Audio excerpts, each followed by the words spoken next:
За Монгол улс холбооны бүгд найрамдах Герман улсын Франкфурт болон Австралийн Сидней хотод шинээр консулын газар байгуулахаар болжээ. Австрали болон Герман улсуудад ажиллаж амьдарч байгаа монголчуудын дийлэнх хувь нь дээрх хоёр хотод байрладаг байна.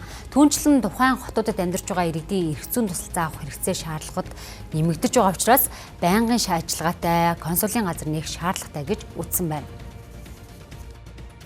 Одоо энэ хоёр хотуудад хичнээн Монгол иргэд ер нь амьдардгүй, яг ямар ажил хийдгөө, хичнээн оюутнууд ажилдгөө, суралцдгөө. Ерөнхийдөө бол манай иргэд хамгийн их үйлчлэгээ авдаг, иргэд маань хамгийн олноор байж байгаа Сидней хот гэж сонгож байгаа. Энэ бол нөгөө манай Камбера дахь элчин сайдын яамс жилд авдаг консулын үйлчлэгээ болон тэнд одоо гэмт хэрэг зөрчилд холбогдож байгаа нөхцөл байдлыг үзэж бол энэ Сидней гэдэг саналыг бол оруулж ирж байгаа.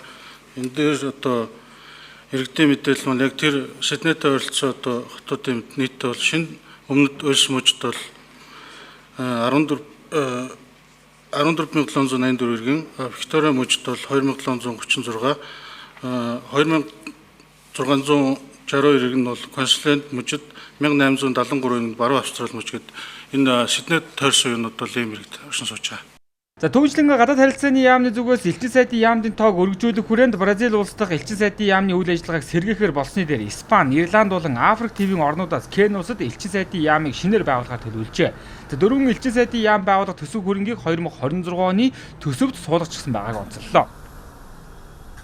За Мадридэд элчин сайдын яам байгуулах юм зайлшгүй бас шаардлага байгаа. За Испани талаас ч гэсэн одоо энэ хүсэлтийг бас хүлээж авч бас одоо ойрын хугацаанд нэг энэ хүсэлтийг мань дэмжиж хамтын одоо баримт бичгээ зураад гадаад яамд хоорондын процедур бол яваад ерөнхийдөө бэлэн болсон. За энэ дөрвөн нэрлсэн газрын төлөв төлөөлөгчийн газар нэг төсвийг одоо бас уг нь бол төсөвтөө оруулсан байгаа. Тэгэхээр дараа ингээд шатлаад энэ дөрвөн элчин сайдын яамыг байгуулах ийм төлөвлөгөөтэй байгаа гэдгийг хэлье.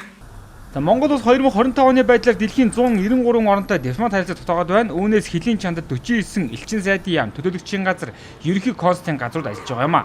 За тэгвэл энэ жил уг тоог 6-аар нэмэгдүүлэхээр болж байна. Зөвхөн өмнөд Америк болоод Африк төвүүдэд үйл ажиллагаа өргөжүүлж дипломат төлөөлөгчийн газартай болох гэж байна.